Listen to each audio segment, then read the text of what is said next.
Okay, so this video is going to be about file management. So I wish when I started this photography journey, I was a lot better at file management. At that point, it would save me like probably hundreds of hours today. So the first thing we want to do is try to create a system. It doesn't matter what your system is as long as it's consistent. So when I'm talking about file management, a couple things. The first thing is the very basics. When you're uploading pictures onto your computer, you have a pictures folder, and then you're going to have subfolders in there that can be labeled any way you want, by year, subject, camera. It doesn't matter as long as you have a system to start with. If you have a phone, you can still have folder options and file options, and you can move those to different folders and stuff, which will also save you a tremendous amount of time when you're trying to find a certain file or photo. Here's the thing, and this is going to be primarily based for the computer end of things, laptop end of things, and it leads into a couple more subjects. So the file name, okay, so when you upload a file on your computer, it's probably going to give it a random number, which is one after the photo before it. So your file name is 1B237850, okay? So a year from now, when you want to find the picture, the black and white picture you took of a tiger, you have no idea where it is if you just simply uploaded all those into one folder.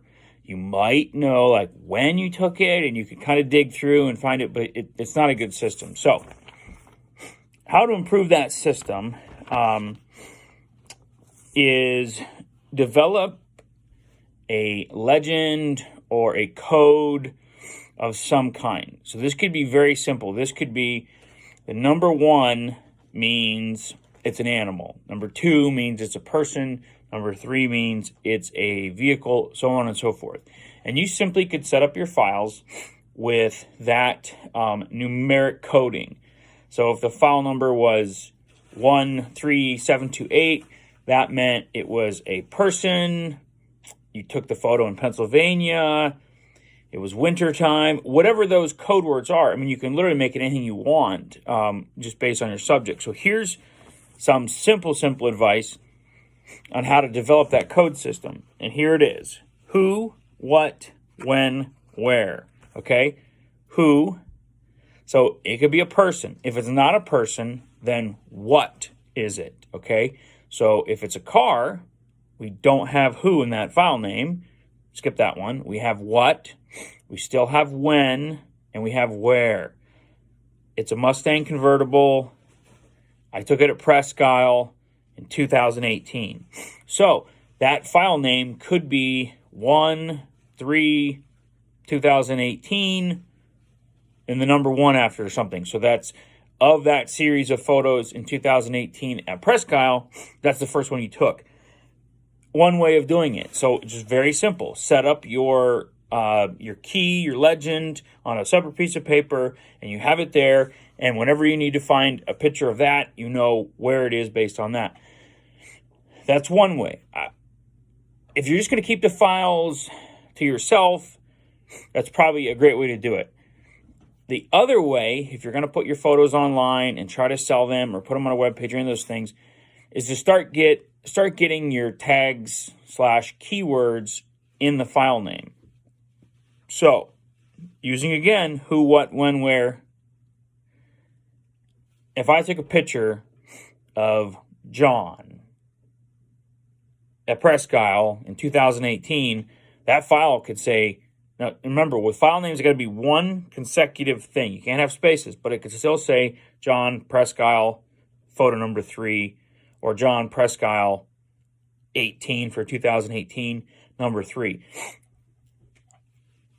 You just need a system. I don't feel there's a better or worse way. The worst way to do it is the way I've done it, which is take pictures over 4 or 5 years, download them all on my computer, and when I edit them, I usually put them in a folder that somewhat has like the date or something. Terrible setup. And it's really, really frustrating for me that I've done it that way.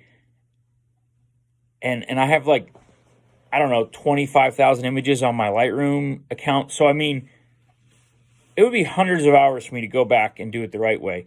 So the more I was thinking about that, that's when I thought I really need to do this video. For any of you who are just getting started out, the very first thing you do is you need to develop your file system.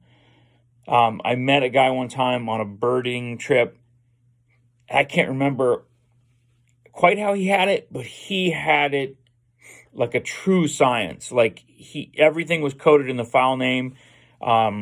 He shot with 2 or 3 cameras. You know, his 5D was a 1 at the end. His 7D was a 2 at the end. Whatever the numbers are. So I really encourage you to start perfecting your system. If you're taking pictures with your phone, it's as simple as going through your phone, go into your picture photo section, and start building folders.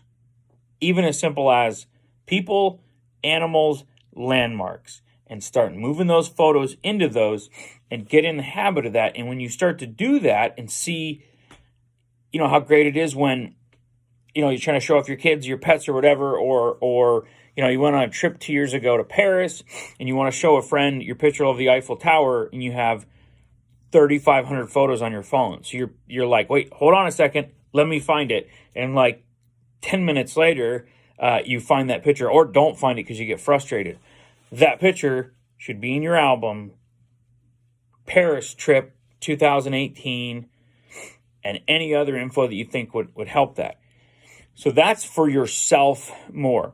The other thing that comes into play with the keywords that you put in the file names when you do start selling stuff online and all that, obviously they're going to start to show up in search engines, and it actually pulls that information. So the algorithms of Google and Facebook and all of those things can use that information also, where somebody's looking for a black and white picture of a tiger. In your file name, it says black and white tiger 2019 or something. Those words can get grabbed by search engines and different things to help you promote your photos and all that.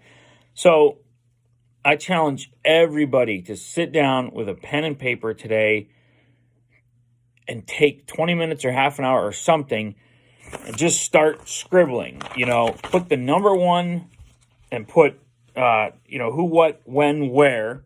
Write that down. And then under who, if most of your pictures are of your kids, little Sally's number 1, little Bobby's number 2, Johnny's number 3, and little whoever the girl's name is number 4. Doesn't matter.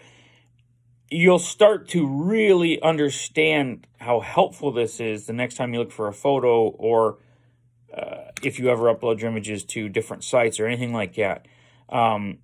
In Lightroom and things like that, you can even you can grade your photos 1 to 5. I don't know if I would go that far, but maybe you could stick a number at the end of how good you think the photo is or something. And then if you're online and you're entering contests, you could search by that way somehow.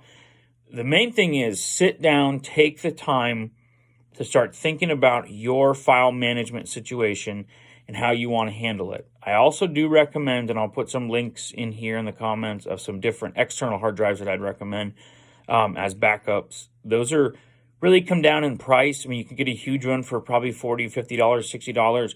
Put all your files on it. Put it in your Strongbox, your safe. Keep it at your parents' house or grandparents' house or something. So if anything happened to your stuff, they would have it, or vice versa. You have those backups. Google Drive is another option. You can get a 100 gig for $1.99 a month, I think it is. Everybody has the online services now. I mean, Apple has extra ones. I'm sure Android has stuff. But do yourself a favor. I wish, like every day I look at my stuff, I wish I would have done this in the beginning. I wish I would have started with a great system on a piece of paper with coding and legends and kept track of the who, when, where, situation, who, when, where, what situation, so that I could find my files faster. Really helps your workflow. So today, that's the challenge. Take 10 minutes, 20 minutes, half an hour. It doesn't matter, because you literally, you're going to save so much time in the future. It doesn't matter how much time you take setting this up. Set up a file system. Get folders in your phone, get folders on your computer, figure out the file names and how to edit them, and start putting together a coding system that you understand, that's simple, that you can refer to later. And I promise, like a year from now, when you're standing next to a friend and you're both looking for a photo in your phone or your camera or your computer, you're going to thank me when you find it quickly and easily, and that person is struggling for 20 minutes. So that's it for now. I do have the live bird cam up. I got to get some more birds. They're coming. They're slowly coming in. So we've had a lot of live stream with no birds, but we are going to get birds. I'm just kind of testing everything out, letting it stream for a while, making sure the systems work, all that stuff.